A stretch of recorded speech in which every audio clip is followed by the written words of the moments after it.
Damos la bienvenida en nuestros estudios al ingeniero Agustín Rengel, quien fuera hace varios años gerente de la empresa municipal Etapa. Hoy es asesor y administrador de la planta de tratamiento de agua de Huancarcucho, uno de los planes que tiene en marcha el gobierno local, y es coordinador también de planes maestros en la empresa municipal Etapa.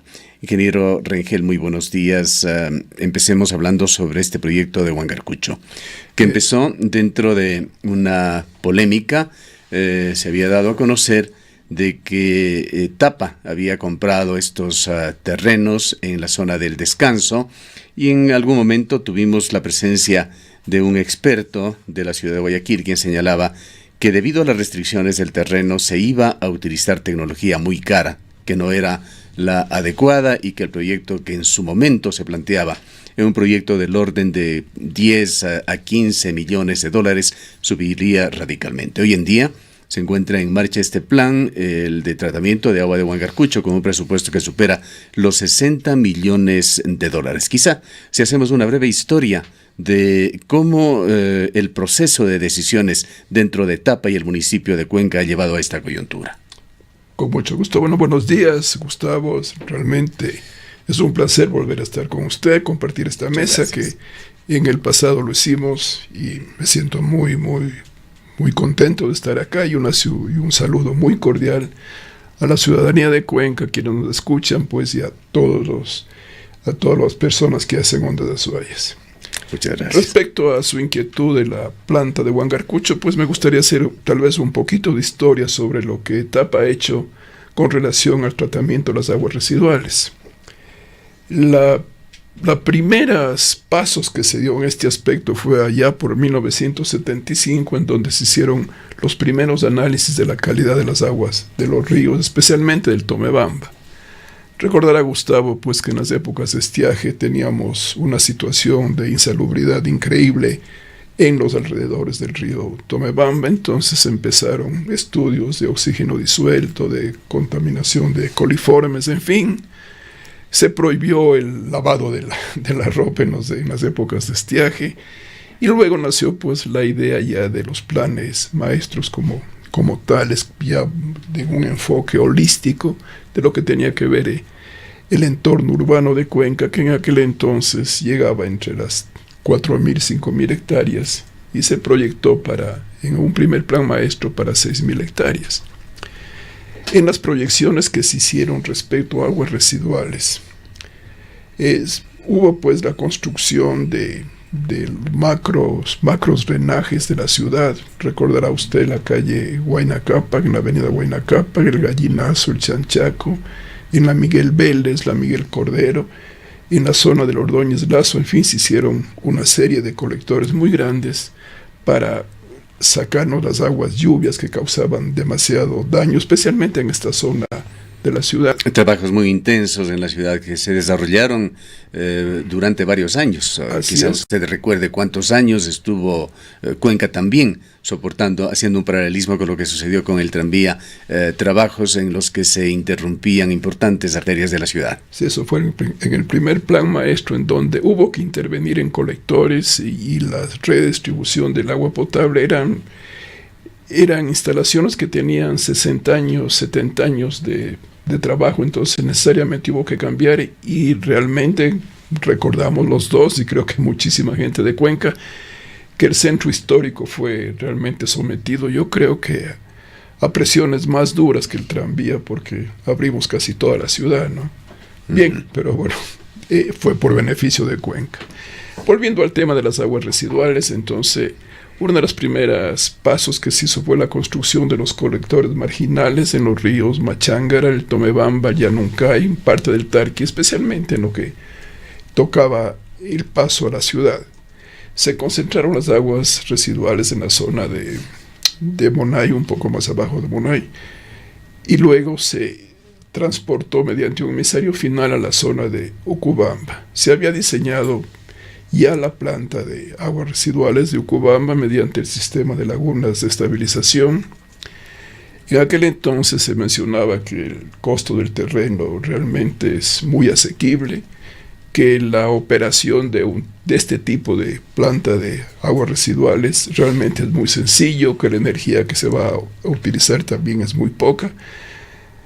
A pesar de que hubimos algunas gentes que pedimos que se presenten otras alternativas. Pero bueno, la decisión del BID, la decisión de aquel tiempo, pues, y la facilidad que se tuvo de poder conseguir el terreno que era del CREA, recordará usted.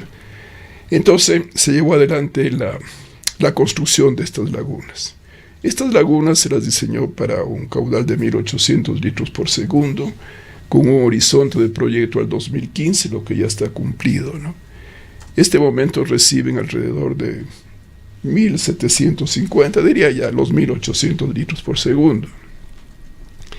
Etapa, previendo estas situaciones, en el año 2008 hizo una repotenciación de la planta en lo que tiene que ver con la parte de tratamiento primario, de eliminación de las arenas, y también implementó un sistema adicional de aireación. Se instalaron 25 unidades de aireación adicionales, de tal manera de que en las lagunas denominadas aireadas, en donde se produce la mayor parte del tratamiento biológico, pues tenga mejores condiciones de operación, y que también se empiece a eliminar la depositación de los biosólidos que se dieron en esa laguna. Se compraron 2 dragas y se instalaron todas las instalaciones de tubería de conducción de aguas bombeadas, estaciones de bombeo, para sacar el lodo, a tanques homogenizadores, un punto de inyección de polímeros, las deshidratación mediante bandas, filtros banda, y su desalojo finalmente al relleno sanitario. Eso era lo que Etapa había hecho, pero se dan dos situaciones muy claras, ¿no? La una, pues, que la planta de Ucubamba ya está en su límite de tratamiento. Y el otro, que hay una acumulación de biosólidos de aproximadamente 400.000 metros cúbicos, tanto en las lagunas aireadas, en las lagunas facultativas y en las de maduración. Esto de aquí hace que se disminuya los tiempos de residencia celular, especialmente, que inicialmente eran 7 días para un tren de tratamiento, y ahora estamos hablando de 3 días de periodo de retención.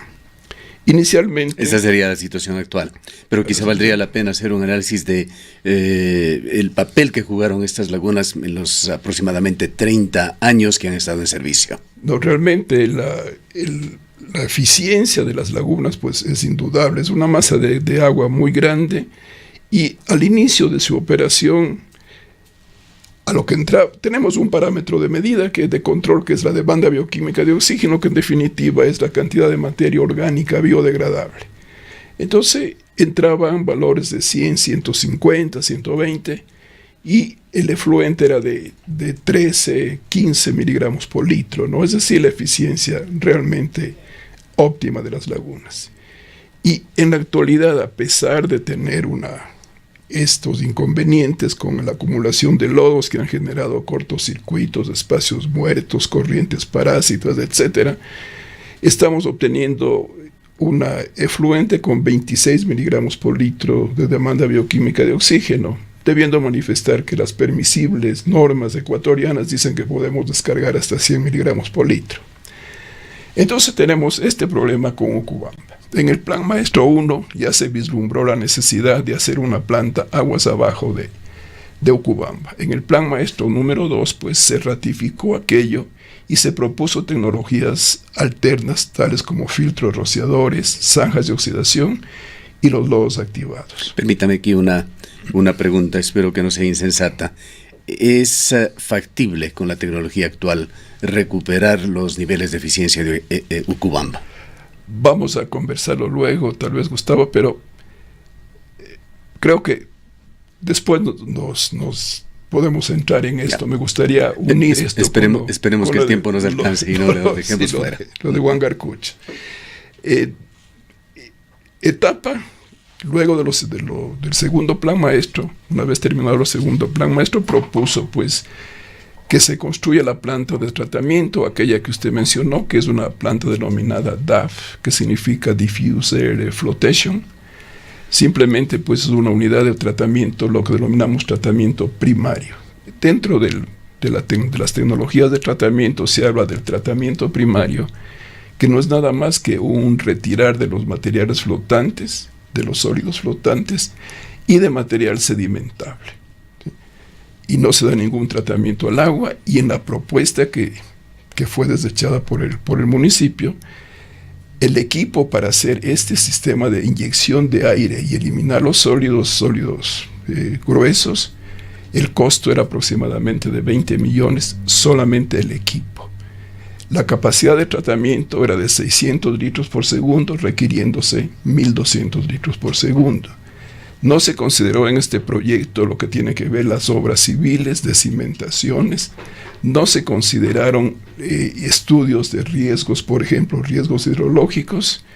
El río Cuenca, con un periodo de retorno de 100 años, que se hicieron los estudios de este tipo, nos da un caudal esperado de 740 metros cúbicos por segundo, lo que significa que el sitio en donde se iba a instalar esta planta es un sitio inundable. No se contarán con esos estudios.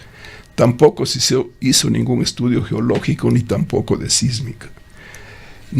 ¿Qué localización potencial tenía este proyecto? Es donde vamos a instalar la planta actual de Huangarcucho. Pero ellos iban a instalar la planta al nivel actual del terreno, ¿no? Y nosotros tenemos que subir esos 4 metros o poner los diques de contención y de protección de tal manera que no se inunde la planta. Entonces, en esta planta DAF tampoco se consideraba ni se mencionaba nada de cómo se va a manejar los sólidos, ¿no? A pesar de que una planta primaria produce una cantidad relativamente pequeña de sólidos, sin embargo son sólidos que llamamos no digeridos, es decir, sólidos crudos que van a producir una serie de problemas de contaminación. Entonces no se menciona, no se estudia a detalle esta problemática. Una planta de 600 litros por segundo que costaba como 20 millones el equipo como tal, más aproximadamente 10 millones de dólares las obras complementarias que tenían que hacerse, el manejo de los sólidos, la disposición de los sólidos, estoy seguro que llegaba probablemente a 30 millones o más. Una cifra que manejamos en estos aspectos, Gustavo, es que el tratamiento de 1 metro cúbico por segundo de aguas residuales domésticas e industriales biodegradables, ¿no?, se maneja entre 50 y 60 millones de dólares por cada metro cúbico. Es a nivel de la experiencia universal, ¿no?, en países como el nuestro, en países desarrollados, etcétera. Ahí está. El tratamiento de recuperación de la calidad de esta agua. Exacto, para sacar el agua y manejar también la parte más crítica, que es la producción de los sólidos, ¿no? Entonces, pero una inversión de este tipo es muy importante conocer el tiempo de vida útil de un proyecto. 60 millones que garantizarían el tratamiento, ¿por qué tiempo? Aproximadamente, como le digo, para el caudal de 30 años, de aquí a 30 años, hasta el 2050, que Cuenca necesita un adicional, además de Huangarcucho, que trata 1.800, un adicional de 1.200 litros por segundo, que es la capacidad que hemos estado diseñando, que se ha diseñado Huangarcucho. Ahora sí podemos tocar el tema de eficiencia, si tenemos tiempo, la eficiencia. Sí, quizá para ir en orden, si no lo entiendo mal, esa tecnología DAF es tecnología que quedó descartada. ¿Y se tomó qué tecnología? ¿Cuál es la que se va a aplicar? Entonces, en el primer plan maestro, se mencionó que en Huangarcucho o en Chauyabamba, que se hablaba, debía ponerse otra instalación. En el primer plan maestro, como estábamos en la onda de las lagunas de estabilización, se mencionó lagunas de estabilización. Obviamente no hay el terreno para eso.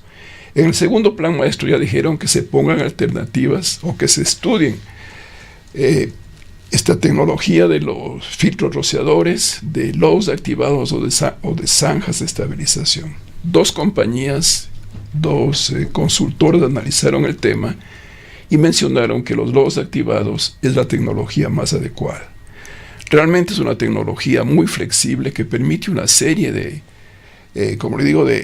manejos internos dentro de la masa biológica que permite desarrollarla en mejores condiciones. Es un manejo más claro de los lodos, que es la parte difícil del tratamiento de las aguas residuales. Tenemos aprovechamiento de gas, podemos obtener energía de este gas.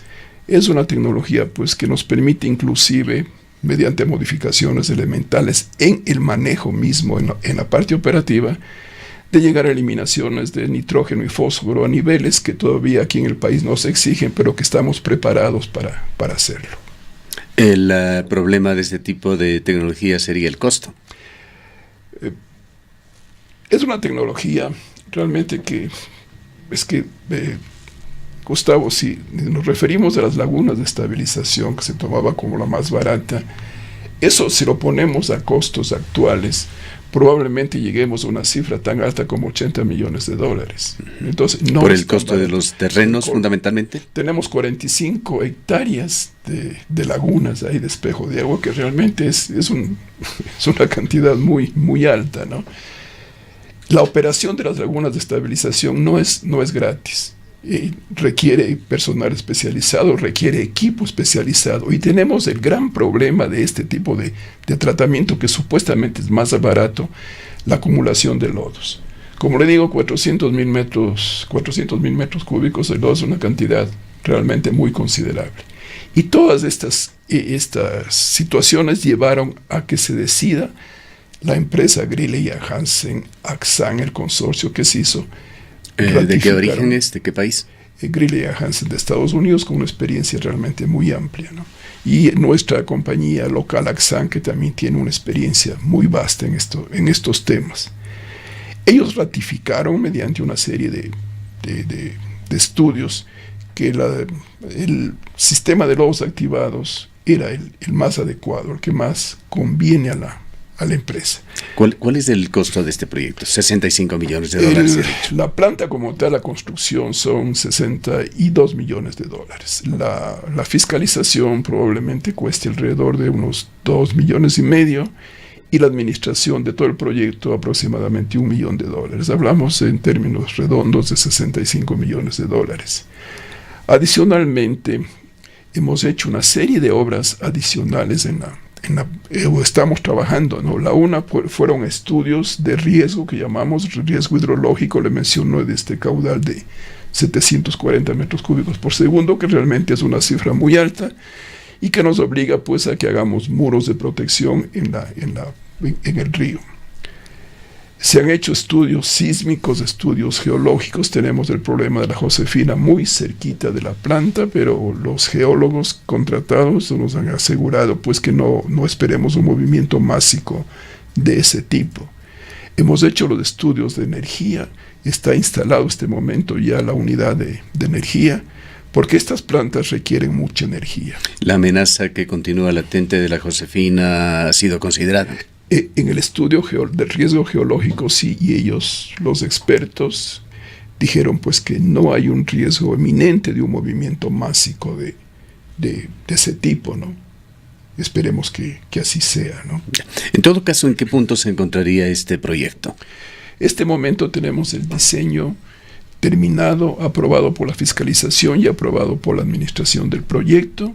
Tenemos la viabilidad técnica dada por la Senagua, y tenemos también la licencia ambiental aprobada por el Ministerio del Ambiente. El paso siguiente, obvio, era pues de buscar el financiamiento. Se han hecho los contactos con los organismos multisectoriales, el BID, la CAF, el Banco de Desarrollo Nacional, la Agencia Francesa de Desarrollo, y en la última etapa con el Banco Europeo de Inversiones. El señor alcalde tuvo los acercamientos necesarios con la CAF y logró que venga una misión de la CAF y del Banco Europeo de Inversiones. Ellos revisaron el proyecto, fueron satisfechos con la calidad de los diseños. En este momento estamos en el intercambio o el envío de una serie de informaciones adicionales que estos organismos requieren. Y para acceder a este crédito, que son condiciones obviamente ventajosas para la ciudad, se requiere la garantía soberana del gobierno nacional. Aquello que se empezó a gestionar meses atrás, y el señor presidente en nuestras fiestas del 3 de noviembre ofreció aquella garantía. Es un aval. La garantía soberana del gobierno, que es el aval, ¿no es cierto? Entonces confiamos plenamente en la palabra del señor presidente y esperamos que en esta semana o la siguiente semana contemos con este documento. En una instancia, hablando sobre este tema, el actual gerente de Etapa, Boris Piedra, nos señalaba con respecto al tamaño de la planta de que ésta daría incluso servicio a otros municipios, y se refería fundamentalmente al municipio de Azogues, posiblemente también Gualaceo. Pero luego en otra entrevista había señalado que Azogues estaba ya trabajando en su propio proyecto. ¿Cómo afecta esto al proyecto? No, realmente la planta en el diseño que tiene y con las facilidades operativas que le mencionaba, realmente es un reactor biológico de alimentación escalonada, ¿no? Que nos permite manejar caudales un poco superiores a los de diseño. Pero la gente de Azogues, tuvimos conversaciones, inclusive habían firmado un convenio con la administración anterior, pero supusieron que, y me lo dijeron en las 2 o 3 entrevistas que tuvimos, que nos vamos a demorar demasiado, y ellos han empezado ya a construir una pequeña plantita de zanjas de oxidación, y han hecho el movimiento de tierra, está muy cerquita del descanso, y este momento ya están haciendo la excavación para la instalación de estos 3 carruseles que constituyen esto de la aireación extendida. En cuanto a la tecnología anterior, la utilizada en la planta de Ucubamba, el costo de terreno, entendemos, se convierte en un rubro muy importante, pero ¿hay la posibilidad o habría eventualmente la posibilidad de conseguir estos terrenos?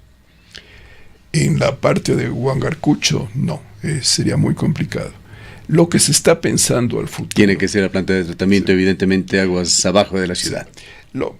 La idea es la siguiente: construimos la planta de Huangarcucho a su máxima capacidad, de tal manera de que podemos nosotros aislar uno de los trenes de tratamiento de Ucubamba. Aislado ese tren de tratamiento, aceleramos el secamiento de esa laguna y extraemos este material, este biosólido. Procedemos a su deshidratación y luego a su disposición final. Y luego haremos con el otro tren, es decir, repotenciamos Ucubamba. Es una recuperación del propio material. Del propio material, y Ucubamba pues estaría nuevamente en condiciones de darnos un efluente de mucha mejor calidad. Se van a producir en Ucubamba, se producen en Ucubamba como 60 metros cúbicos diarios de biosólidos. Y en Huangarcucho vamos a producir 80 metros cúbicos por día. Estos biosólidos deshidratados tienen destino final Pichacay, el relleno sanitario, pero los directivos del EMAG han dicho que nos pueden recibir no más allá de 3 años cuando esté operando Huangarcucho, por lo que estamos pensando en algún sistema adicional de manejo de estos biosólidos. Debiendo mencionarle, Gustavo, que en el tratamiento de aguas residuales la parte líquida realmente es la que menos problemas desde el punto de vista de ingeniería o biológico presenta. El problema serio realmente es lo que tiene que ver con los sólidos. Es muy costoso. Debo mencionarle que desalojar 1 metro cúbico desde Ucubamba hasta Pichacay a Etapa le cuesta aproximadamente $57, y el manejo en el relleno sanitario es sobre $10 por metro cúbico. Es decir, es un costo realmente muy alto, es un problema muy serio, por lo que se está buscando buscar un rédito desde los sólidos, ¿no? Entonces se proponen algunas alternativas de manejo de lodos. Huangarcucho implica también un manejo de sólidos. Obviamente, y más cantidad que de lo que produce Ucubamba. Entonces estamos planteando un manejo conjunto de los sólidos de Ucubamba, de los sólidos de Huangarcucho y también de los sólidos que se producen en las plantas potabilizadoras. La idea tenemos algunas alternativas, ¿no? La una llamamos un mono relleno, es decir, conseguir un terreno, hacer celdas muy grandes y depositar ahí los biosólidos. Esto lixivia, tendríamos que captar esos lixiviados y traerlos de vuelta a la planta. Desde el punto de vista medioambiental, entendemos, sería un proyecto riesgoso. riesgoso, bueno, no tanto, porque son lodos digeridos y obviamente habría una cobertura de eso, y la idea final es crear un espacio boscoso en alguna de las zonas aledañas a Huangarcucho. El otro sistema que estamos proponiendo es de hacer lo que denominamos un termosecado. Este momento de nuestras deshidratadoras sale una humedad de aproximadamente el 70%, que realmente es un lodo con mucha agua, obviamente, ¿no? Con el termosecado vamos a obtener una humedad desde el 10% al 7%, es decir, en vez de producir 130 metros cúbicos diarios entre las dos plantas, vamos a producir aproximadamente 10 metros cúbicos o 13 metros cúbicos, y un material totalmente seco. Este material puede ser empleado, ahí sí, con mucha ventaja, como cobertura en el relleno sanitario, en las celdas de depósito de los desechos sólidos, o puede ser quemado como combustible para las cementeras o para las cerámicas. Esa sería una primera etapa que estamos proponiendo como ampliación al proyecto de Huangarcucho para manejar todos los biosólidos que se producen en la ciudad de Cuenca, en agua potable y en alcantarillado. Ya, un tema que nos inquieta, nos llama la atención más bien, ingeniero Rengel, es por qué la ciudad de Cuenca, su empresa Etapa, realiza un proyecto con un costo muy significativo para devolver aguas que van hacia abajo. La respuesta obvia es un tema de conciencia medioambiental, un tema de moral, un tema de ser ciudadanos del mundo, pero nos surge también la inquietud de si un proyecto como esto debería pagarlo la ciudad o debería hacerlo el gobierno nacional. ¿Qué es lo que dicen además, por otra parte, las regulaciones? ¿Se trata solamente de una obligación moral? ¿O la empresa Etapa y la ciudad de Cuenca están obligados a devolver el agua, que originalmente, hablemos, un agua limpia, agua pura, que se la procesa obviamente, pero que sirve a la ciudad, se la tiene que devolver a la naturaleza en similares condiciones? Ya usted lo dijo muy bien, Gustavo, es un problema de conciencia, es un problema de querer a la ciudad, es un problema de ser buenos ciudadanos. No tenemos ningún derecho nosotros de arrojar aproximadamente 50 toneladas diarias de materia orgánica al río Paute. No es eso. Cuenca desde hace mucho tiempo se ha caracterizado por mantener limpios sus ríos. Hemos sido los pioneros en la conservación de las cuencas hidrográficas altas. En la actualidad mantenemos creo que 40.000 hectáreas y en el plan maestro estamos proponiendo, ya que se va a trabajar en toda el área del Cantón Cuenca, que son 360.000 hectáreas, proteger por lo menos 80.000 hectáreas. Tomamos un agua limpia, la usamos y nuestra obligación con nuestros hijos, con nosotros mismos, con nuestros nietos, con la naturaleza, con el planeta, es devolver un agua de mejor calidad o de igual calidad. Para concretar este proyecto, lo único que se estaría esperando básicamente sería que se concrete, perdón la redundancia, el aval ofrecido por el presidente Moreno. La decisión local está tomada. La decisión local está tomada. El municipio de Cuenca, Marcelo Cabrera, lo ha tomado como un proyecto emblemático. Hemos tenido el apoyo incondicional y permanente de Marcelo, igual de Boris, de los directores de la empresa, en fin, de todo el mundo. Y en lo que tiene que ver con los costos que tendremos que pagar los cuencanos, el costo de metro cúbico tratado tanto en Mucubamba cuanto en Huangarcucho, pues estará bordeando entre 15 y 20 centavos el metro cúbico, que no es una cifra mayor, habida cuenta que cada hogar probablemente produce, no sé, 15 metros cúbicos al mes, ¿no? Bien, transitemos a otro tema que no quisiera dejar de tratarlo, ingeniero Rengel, en este mismo medio de comunicación, el noticiario de Ondas Usuarias al mediodía. Hace algunas semanas usted y el ingeniero Pablo Donoso, quien también nos acompaña en esta sala, hablaron sobre las necesidades futuras de agua de la ciudad de Cuenca. El mundo está cada vez más preocupado por su futuro. El agua es sinónimo de vida aquí y en cualquier país del planeta. Cuenca es una ciudad privilegiada, pero tiene también sus limitaciones, que se las va sintiendo cada vez más. Las proyecciones, entendíamos, de la ciudad estaban hasta el año 2030 y más allá de esto podrían venir serios problemas. Hablaron entonces ustedes de la posibilidad de poner dique o diques, no sé si en una o varias lagunas, de El Cajas, tema que nuevamente resulta polémico por su calidad de parque nacional, por los problemas medioambientales que estos traen, y hay inquietudes ciudadanas sobre este tema. Quisiéramos nuevamente conocer qué tan avanzados están estos planes con respecto a las decisiones políticas que deben tomarse en la ciudad. Claro. Para esto, para determinar cuál es la necesidad de Cuenca al futuro, al año 2050, obviamente hicimos las proyecciones poblacionales, tanto en la área urbana cuanto en la área rural, y también vimos cuál es la capacidad de oferta de las cuencas hidrográficas. En la parte urbana y periurbana, o mancha urbana, como estamos denominando, vamos a ser alrededor de 1.100.000 habitantes en el año 2050. Y en la parte rural, aproximadamente 300.000 habitantes. Y centrándonos en Cuenca, obviamente vimos cuáles son las dotaciones y cuál es el caudal que vamos a necesitar. Y resulta, pues, bajando la dotación a 220 litros por habitante y día, que Cuenca al año 2050 va a requerir entre 3.400 y yo diría 4.000 litros por segundo.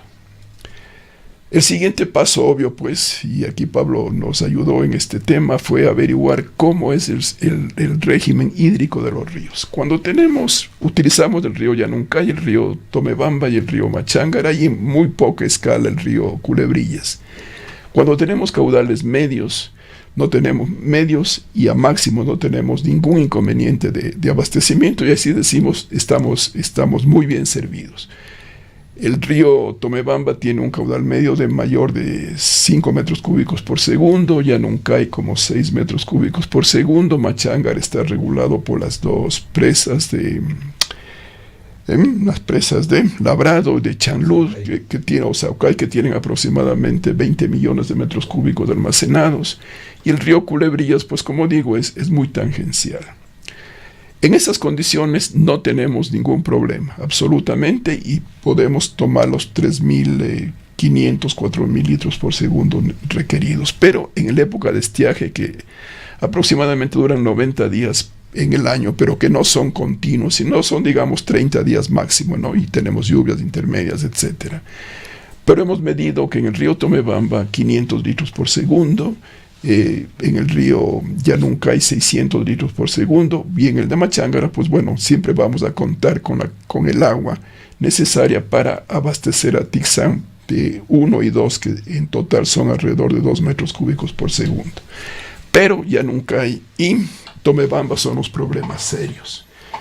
Hace no más de 10 días el caudal que se reportó fue de 600 litros por segundo. Es decir, Etapa toma toda el agua del río Tomebamba y la traslada a la planta del Cebollar, adicionando el agua del río Culebrillas. Es decir, utilizamos el agua para riego y el agua del caudal ecológico que deberíamos mantener en el cauce. En el río Yanuncay, nuestra planta de Sustac tiene una capacidad de 460 litros por segundo. Probablemente se requiera de aquí al año 2040 hacer una ampliación, pero hoy tenemos dos opciones, ¿no? La una, que probablemente la empresa eléctrica, ¿cuál de las dos empresas? Elecaustro, perdón. Elecaustro haga el proyecto de Quingoyaco, en donde se regularía pues tangencialmente para Etapa los 460 litros por segundo. Pero también en la cuenca del Yanuncay estamos considerando la utilización del río Yunguilla, ¿no? Que tiene una mejor calidad de agua y nos puede proveer aproximadamente 5 millones, 6 millones de metros cúbicos por año. Con eso estaría la parte del Yanuncay solventada. En la parte del Tomebamba, pues, que es la parte crítica, estamos analizando el embalsamiento de 2 lagunas. La una es de 2 chorreras, que va a formarse con un dique de 10 metros de altura. Vamos a formar un almacenamiento de aproximadamente 2,5 millones de metros cúbicos, y a este embalse le vamos a adicionar la quebrada de Rasullana. De tal manera que durante el mes de estiaje, si tenemos un mes continuo de estiaje, podemos aprovechar aproximadamente 300 litros por segundo de este embalse, ¿no? Y naturalmente, pues los usuarios actuales de ese sistema no van a perder nada, más bien van a ganar, van a tener un caudal regulado durante todo el año. El otro sistema en donde queremos intervenir son en el sistema de las dos lagunas Totoras y Patoquino. Son las dos lagunas que están muy cerca una de la otra. Entonces la idea planteada por Pablo es hacer una presa de tal manera que una las dos lagunas. Y obtendríamos aproximadamente 3 millones de metros cúbicos de almacenamiento ahí. Y asimismo, en un caudal mensual de aproximadamente 300 litros por segundo. Tanto de Patoquinuas como de dos chorreras de Sobal, río Tomebamba, que es captado aguas abajo del río Mazán. Y eso permitiría que la planta del Cebollar por lo menos trabaje a 800 litros por segundo. Adicionalmente de esto, se ha pensado en la cuenca del río Tarqui. El río Tarqui tiene una cuenca muy amplia de 400 kilómetros cuadrados. La precipitación es un poco menor, pero tenemos indicios basados en estudios hechos por el PROMAS que puede existir un acuífero que esperemos que tenga una potencia adecuada y nos permita por lo menos tener 300 litros por segundo. Si es que eso se da, si el milagro se da, podríamos instalar una planta de tratamiento en la Victoria del Portete, en Tarqui, que alimentaría la parte sur de la ciudad. Con eso Cuenca llegaría sin ningún problema al 2050. El punto, Gustavo, está desde 2050 en adelante, porque ya no podemos pedirle más agua al río a las cuencas en época de estiaje. Con respecto a estos proyectos de ingeniero Rengel, y mientras dialogamos, para quienes nos observan en las redes sociales, vamos a proyectar fotografías de la presa de Chanlud. Chanlud con agua, Chanlud sin agua. Y la construcción de estas presas, ya sea para usos en proyectos hidroeléctricos o como reservas de agua, son siempre polémicas en cualquier parte del mundo. Por una parte están los problemas que se generan con inundación de áreas y por otra el vaciado que se realiza en estiaje, con efectos fuertes en el punto o desde el punto de vista medioambiental, de ecología, así como de paisaje. Podemos en las imágenes ver la presa de Chanlud vaciada, que nos da realmente una situación bastante preocupante, y esto está sucediendo hoy en día en una de las reservas de agua de la ciudad, entendemos pertenece a la cuenca del Machángara. ¿Qué consideraciones se han hecho con respecto a esto en cuanto a un potencial proyecto que eventualmente podría realizarse en el Parque Nacional del Cajas? Lo que estamos proponiendo realmente a la escala del Parque Nacional de Cajas, que hablamos de más de 30.000 hectáreas, realmente es algo muy, muy pequeñito, ¿no? El área de inundación no va a sobrepasar de las 3 hectáreas, entiendo, Pablo, ¿no? Sí, quizás sí, contando con la presencia de un experto en la materia, además uno de los mentalizadores de este proyecto, el ingeniero Pablo Donoso. Si la respuesta nos las da usted, Pablo, le agradeceríamos, aunque improvisemos un poco, pues nuestra entrevista estaba planificada con el ingeniero Rengel. Sí, gracias. Bienvenido, Gustavo. Yo creo que es interesante la pregunta porque realmente lo que tú estás mostrando allí es bastante impresionante. Claro, estamos viendo Chanlud vaciado, sí.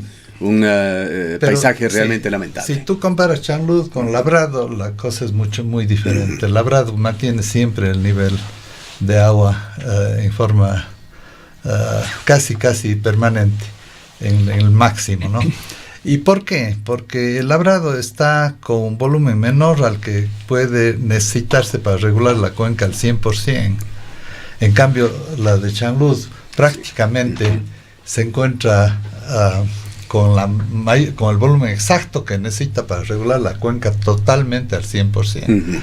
Entonces, esto es interesante porque las dos represas de que habló Agustín están subdimensionadas en relación a lo que la cuenca requeriría para regularlas al 100%. Entonces, esto quiere decir que la mayor parte del tiempo van a estar funcionando con el nivel máximo, ¿no? esta situación que tú muestras aquí prácticamente no se va a dar, y justamente para eso se incorporó Rasollana con un caudal adicional que permitiría rellenar el volumen cuando se necesite. Probablemente este tema no vamos a poder evacuarlo en los pocos minutos que nos quedan, ameritará algún otro espacio a futuro, pero quizá sí nos debe traer una reflexión también sobre el manejo que se está dando a Chanlud. Bueno, sí, es que Chanlud está diseñado para eso, ¿no? O sea, Chanlud está diseñado para que se quede en cero y para que suba al máximo, porque esas son las necesidades que implica la economía del represamiento, ¿no? Y Chanlud tiene una vocación solamente para el proyecto hidroeléctrico. No, y nos dan a nosotros el agua potable que nosotros requerimos a este rato, ¿no? Ya. Pero allí tenemos, digamos, que un problema medioambiental que está ya dándose, por lo menos en paisaje. Es lamentable lo que está pasando, y entendemos que habrá también problemas de carácter biológico con la vida natural de ese sector. Sí, yo diría que la situación de los dos proyectos que hemos dimensionado va a ser más parecido a lo que ocurre en el Labrado que a lo que ocurre en Chanlud. Sí. Bien, reiteramos, desgraciadamente el tiempo no nos alcanza para más, simplemente queda abierto el compromiso de poder enfocar este tema de la planta de Huancarcucho, de estos proyectos de reservas de agua para un futuro ya no muy lejano, con estos distinguidos ingenieros, el ingeniero Agustín Rengel y el ingeniero Pablo Donoso. Quisiéramos dejarle una parte conclusiva al ingeniero Agustín Rengel. Muchas gracias, Gustavo. Quería, sobre el aspecto de agua potable mismo, hablar un poquito más allá del 2050, ¿no? Como dije, al 2050, en teoría lo tenemos solucionado. Las instalaciones potabilizadoras que tenemos van a alcanzar para ello, con pequeñas modificaciones que nos den 50 o 100 litros adicionales, litros por segundo.